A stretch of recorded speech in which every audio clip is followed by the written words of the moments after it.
Village, যেটাকে মানা হয় এশিয়ার most haunted village. Good morning. আজকে আমাদের রাজস্থানের ডে 4 আর জয়সলমীরের বলতে গেলে ডে 3।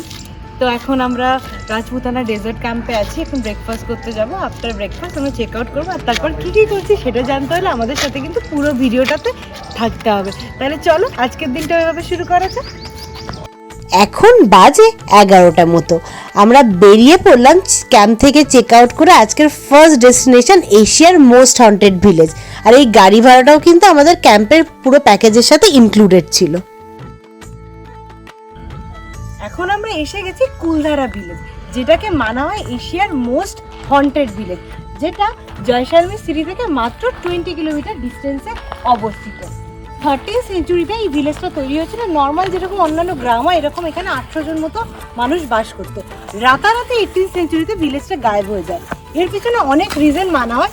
সব থেকে যেটা কমন মানা হয় যে সেলিম সিং যখন তখন এখানে শাসনে ছিল, উনার ইভিল আই পড়েছিল এই গ্রামের ওপর, তাই রাতারাতি ব্রাহ্মণরা গ্রাম ছেড়ে চলে গিয়েছিল। আর এই ব্রাহ্মণদের অভিশাপেই এই গ্রামে আজ অবধি আর কোনো বসতি গড়ে উঠতে পারেনি। তাহলে চলো একসাথে এই হন্টেড ভিলেজ কুলধারাকে এক্সপ্লোর করা যাক। এখানে এন্ট্রির জন্য টিকিট প্রাইস পড়বে তোমাদের 20 রুপিস পার পারসন। আর যদি গাড়ি নিয়ে আসো তাহলে তার জন্য 50 রুপিস এক্সট্রা তোমাদের চার্জেস দিতে হবে। আর একটা ইম্পর্টেন্ট কথা, সন্ধ্যে 6টার পর কিন্তু এখানে এন্ট্রি বন্ধ হয়ে যায়। এটা মানা হয় যে সন্ধ্যে 6টার পর থেকে এখানে নাকি আগেকার সেই অতৃপ্ত আত্মারা নাকি ঘুরে বেড়ায়। এটা লোকাল মানুষের বিশ্বাস। এই পোর্শনটা 2015-এ রাজস্থান গভর্নমেন্টকে রিকনস্ট্রাক্ট করিয়েছে। ওদের টাইমে অ্যাকচুয়ালি বাড়িগুলো কেমন হতো ওটাই একটা মডেল বানানোর জন্য, আর বাকি ধ্বংসাবশেষ যেরকম আছে সেরকম। একটা ইন্টারেস্টিং ব্যাপার হলো এই কুলধারা ভিলেজের মধ্যে না ক্যাফেটেরিয়া বানানোর চেষ্টা করা হয়েছিল ট্যুরিস্টদের জন্য, কিন্তু যতবারই চেষ্টা করা হয়েছে কারোর না কারোর একটা রহস্যময়ভাবে মৃত্যু ঘটেছে। সেই জন্য এই ক্যাফেটেরিয়ার কাজ এখন বন্ধ। এরম কিছুই আর বানানো হয়তো কোনোদিনই হবে না। এবার আমরা চললাম আমরসাগরের উদ্দেশ্যে। একটা কথা বলে রাখি, আমরসাগর আর কুলধারা এই দুটোই কিন্তু মরুভূমি আর জয়সলমীর মেন সিটির মাঝখানে পড়ে, তাই আসার সময় বা যাওয়ার সময় যে কোনো সময় ঘুরে নিতে পারো।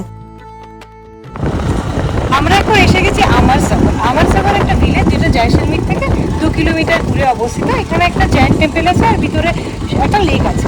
তো চলো আমাদের সাথে এক্সপ্লোর করো আমরসাগরের জৈন টেম্পল।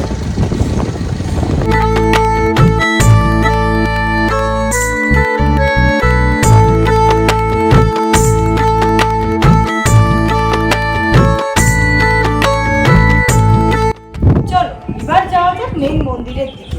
এখানে এমনি কোনো এন্ট্রি ফিস নেই, কিন্তু তোমরা যদি ফোন অথবা ক্যামেরা নিয়ে ঢোকো পার ফোন আর ক্যামেরা হয়েছে 50 রুপিস চার্জ করো। চলো মন্দিরটা আগে দেখে নেওয়া যাক।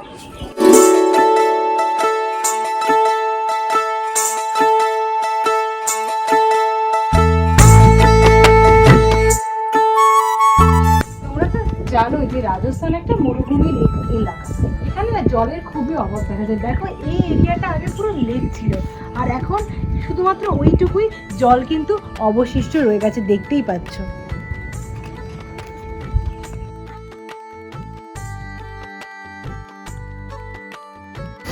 এখন আমরা স্টেশনের কাছে একটা জায়গায় জাস্ট অপোজিটে লাঞ্চ করতে এসেছি। আমি অর্ডার করেছি আলুর দম আর ভেজ পোলাও, এটাই হবে আমার লাঞ্চ। চলো লাঞ্চ করে নিই, তারপর কোথায় যাচ্ছি, কেন স্টেশনে যাচ্ছি সব কিছু আপডেট দেবো। খুব তাড়াতাড়ি যেন 2 দিন কেটে গেল। আমরা এখন পৌঁছে গেছি Jaisalmer railway station. It's time to say good bye Jaisalmer. আমরা এখন আছি জয়সলমীর রেলওয়ে স্টেশন। এখন আমরা যাব যোধপুর সাবরমতী এক্সপ্রেসে করে, ট্রেন নাম্বার 14803। তাহলে চলো যোধপুরটাকে এক্সপ্লোর করা যাক উইথ ট্রিপকে। এখন 10:15 মতো বাজে। আমরা পৌঁছে গেছি যোধপুর রেলওয়ে স্টেশন। ট্রেন একটু লেট ছিল কারণ অ্যাকচুয়াল টাইম 9:05। এখন আমরা যাচ্ছি অটো স্ট্যান্ডের দিকে। অটো করেই আমরা যাব আমাদের হোটেল। এখন আমরা হোটেল থেকেই পাঠানো অটো করে যাচ্ছি, আর এর জন্য আমাদের 200 রুপিস এক্সট্রা চার্জ করবে। স্টেশন থেকে মোটামুটি ওই 2.4 কিলোমিটার মতো। আমরা এসে গেছি যোধপুর হেরিটেজ হাটে। এখানেই থাকবো এক রাত। চলো প্রপার্টিটা ঘুরে দেখা যাক। নামেই কিন্তু শুধু হাভেলি তা না, এটা কিন্তু সত্যিকারের হাভেলি, যার প্রত্যেকটা কোনায় কিন্তু একটা রাজকীয়তার ছাপ আছে। বিভিন্ন ক্যাটাগরির রুম কিন্তু তোমরা বাজেট অনুযায়ী চুজ করতে পারবে। আমরা এখন ডিনার করতে এসেছি যোধপুর হেরিটেজ হাভেলির রুফটপ রেস্টুরেন্টে। এখান থেকে দেখো নায়ারঘাট ফোর্টের খুব সুন্দর ভিউ পাওয়া যায়। তাহলে চলো ভিউ দেখার সাথে সাথে সিলেক্ট করা যাক কি খাবো।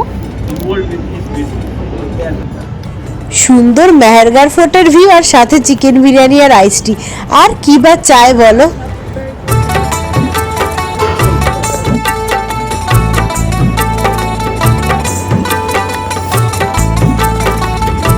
রুমটাও একটু দেখে নাও। প্রথমে ঢুকেই তোমরা দেখো এখানে একটা সিটিং এরিয়া পাবে।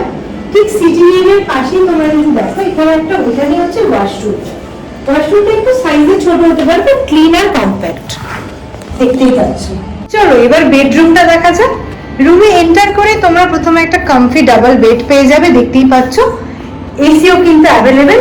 আর রুমের প্রত্যেকটা কোণায় তোমরা একটা ট্র্যাডিশনাল ছাপ দেখতে পাচ্ছ। আর রুমে টিভি, ওয়ার্ড্রপ সবকিছুই কিন্তু অ্যাভেলেবেল। আর রুম প্রাইস স্টার্ট হবে 1500 টাকা থেকে, গোজ আপ টু 5000। তাই তোমরা চাইলেই কিন্তু যোধপুর হেরিটেজ হাভেলি বুক করতেই পারো। এইভাবেই কেটে গেল আমাদের রাজস্থানের ডে 4। সকালে আমরা রাজপুতানা ডেজার্ট ক্যাম্প থেকে চেক আউট করে কুলধারা ভিলেজ আর আমারসাগর ঘুরে লাঞ্চ করে সোজা ট্রেনে উঠে পড়েছিলাম যোধপুরের জন্য। যোধপুর পৌঁছে তো তোমরা দেখলেই আমরা যোধপুর হেরিটেজ হাভেলিতে চেকিং করেছি, ওখানে ডিনার করলাম, নায়ারগড় ফোর্টের খুব সুন্দর ভিউ এনজয় করে। তোমরা চাইলেই কিন্তু ডেজার্ট ক্যাম্প থেকে একটু আর্লি মর্নিং চেক আউট করে তানত মাতা টেম্পল, যেটা ইন্ডিয়া পাকিস্তানের বর্ডারের খুব কাছেই অবস্থিত, সেটাও কিন্তু খুব সহজেই ঘুরে আসতে পারো। এইভাবেই কেটে গেল আমাদের 4টে দিন রাজস্থানে। যদি আমাদের আজকের ভিডিওটা ভালো লেগে থাকে লাইক করে দিও, শেয়ার করে দিও, আর চ্যানেলটা সাবস্ক্রাইব করতে একদমই ভুলো না। Good night.